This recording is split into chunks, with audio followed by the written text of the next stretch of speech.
We are looking at a endgame from a match between Capablanca and Tartakower. Capablanca is the white pieces and Tartakower is the black. And the theme of this endgame is all about king activity. So if there's one takeaway with this lesson, it's always remember to activate your king in the endgame. And one little side note is in some circles, the king is viewed in the endgame with a value around 4 points, so a little less than a rook, a little more than a minor piece. And that kind of helps emphasize just how valuable the piece really is. So we're going to look at the moves and talk through why they were made. And if you haven't already come up with a plan, see if you can come up with one. So white takes the knight for the bishop, and the reason is this pawn was protecting this square. And so this now provides a chink in the armor, if you will, for the white king to march up the battlefield. And black takes the free pawn with check. White starts to march up the field as planned. And now black is eyeballing this additional free hanging pawn with check. So white is pushing this pawn with the idea of creating threats and maybe promotion threats, maybe checkmate threats. So black takes with check. And this is a really strong square, in my opinion, for the white king because it's threatening not only to capture the rook or to infiltrate, but to also maybe take the pawn on the way if the rook is not on the file anymore. So lots of options for white there. And the black rook moves to e4. Now, one thing I was thinking about when I saw this move, because I reviewed this just before making the video, is what happens if the black rook takes this pawn? See if you can calculate that. So I'm going to go ahead and walk through my ideas on what this looks like. So if black had done this and the white king goes like this, the threat is to put black in checkmate in one move. So black will have to deal with that. And there's only two ways, and these are them. So if the black king were to move here, then the white rook could go like this with the plan of checkmating this way because this king covers these three squares and this pawn covers this one, right? So the only way black can stop that plan is like this, to put a blocker in there like that, but that doesn't really work. So the only other idea that we had talked about for black is if black went this way. And then white could just push this pawn with the threat of checkmate in one. And so black has no way to deal with that either, other than to threaten to take the pawn. But then you can just go like this, check, and black king has to move, you promote, and then you trade, and the game is definitely white's game. So that is what happens if black were to take the pawn. So black moved their rook to e4 because they knew they were going to need to bring it somewhere in here to provide support. White king goes ahead with the same infiltration plan and the idea of checkmate in one if nothing's done. So Tartakower moves to the right, and this is where I was originally looking at this, saying, well, okay, well, my previous calculations, couldn't we just do something like this? That seems pretty reasonable, right? And then the threat is to do this. So if black king, or if the black rook goes there proactively, then that kind of messes up the timing of this a little bit, right? So in the case of the match, after the black king moved, Capablanca played this move first. And I think the idea was to try to get the black king to move to the corner, and black obliged.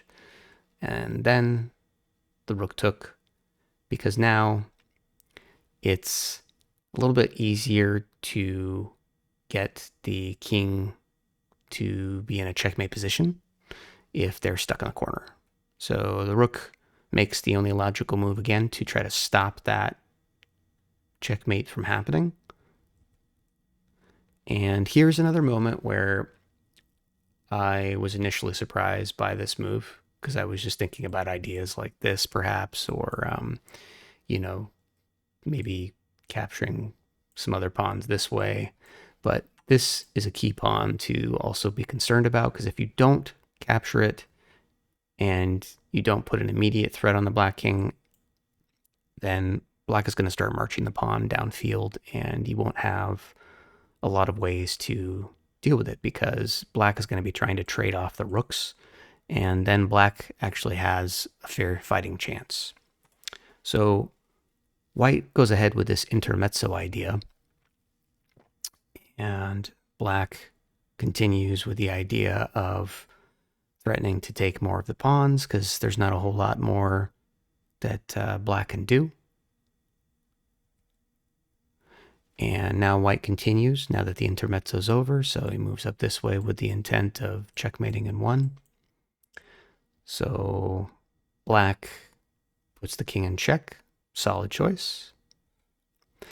And here Capablanca moves the king to e5, and I really like this move because it's showcasing how he is thinking about the larger picture of endgame. And by that, I mean, if white goes ahead and pushes this pawn, or perhaps let's even just say, like, since it's black's turn, let's say that black went here and then white pushed the pawn and then black trades and trades and trades, right? Capablanca was looking at this going, well, do I like the endgame position? Yes, black will have an extra pawn, but look at the position, the activity of the king. King's in the center of the board, about to take this pawn, and then all he has to do is get out of the way and support his pawn to promotion while babysitting these two pawns. If one of them tries to move, he'll capture the other one, right? So that's the idea. So black does exactly what I was just calculating. And again, white is happy if black makes these trades. Black decides to decline that. So he's not in check anymore. So it's white to move. There's, let's see, a couple free pawns. So at this point, I would be debating between one of these two moves as white. So Capablanca took that pawn, and the black rook is rerouting.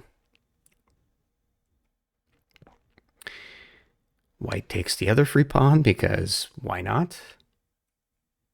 Excuse me, I pushed the next 2 times. So, okay, so the black rook moved here, trying to perhaps cut off the white king from moving over this way. White king is stepping higher on the ranks with probably the idea of moving the king further and the pawn further, right? That would be what I would be trying to do. Yep.